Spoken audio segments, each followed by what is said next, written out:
Hello guys, ayan. May ginawa akong nakita ko kasi sa Facebook, yung babae, sabi niya, maganda daw sa mukha itong cloves, olive oil, at saka ground coffee. So, kay sinasinahon man tanong. So, naghimo ko. Pwede din guys, kanang bago gud mo magkape, magpabukal mong tubig, no? So, pakuluan nyo yung water. Tapos, di ba pag ground coffee, may maiiwan talaga yung ganito ba? Yung ganito. Yan. Pwede nyo yung gamitin. Tapos, inumin nyo yung kape. Para walang sayang ba? Di masayang. So, ayun nga. Gumawa ako. Siyempre, kanang sinasinahon ta.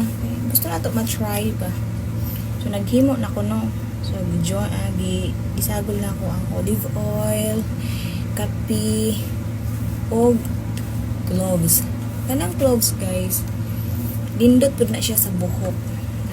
Nagpakulo ko, walang ko picture. Yan eh. So, gipabukalan na ako ang water. Then, ayan, mag-try ta. Try na ito butang sa itong now. Umindot ba siya?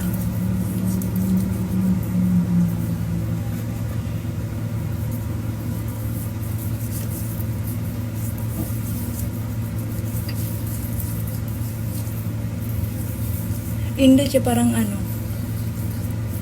scrub ba? Parang body scrub. Ayan. Para pantanggal sa mga wrinkles. Charot.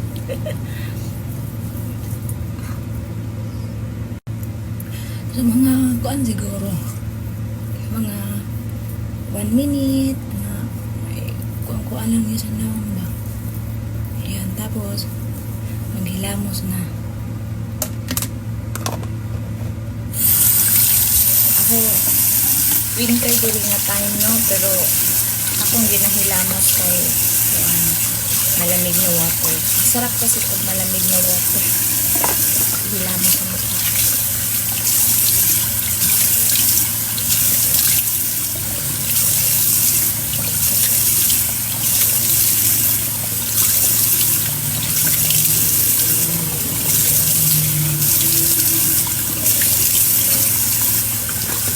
Ayan.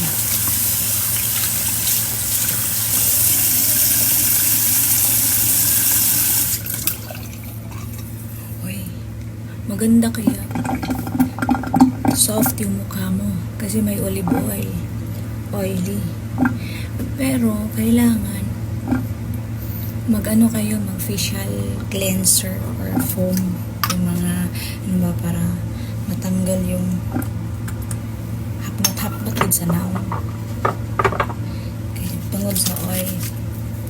So, after nun, ilamog din kayo ng facial cleanser or kahit sabon. Para makuha lang ang katong danglog sa olive oil. Pero nice good siya, guys. Indot siya ba? Buntag o gabiin ako, ginabuhat ni. Nabuhat ko gahapon, so gitry na ako. Karon lang ko na ko video.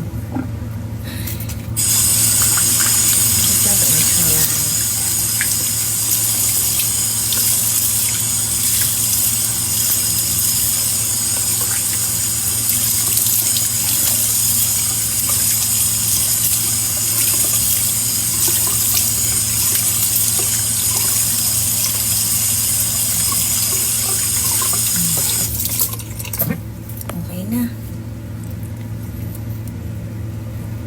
Nice good siya. Nice guys. Try nyo. Try nyo gawa nyo. Mura lang ang cloves. Sa may Tagalog sa cloves or kuan kanang Bisaya. Basta mo na to. Indot siya. Mura siya body scrub. Pantanggal sa mga kuan sa naong.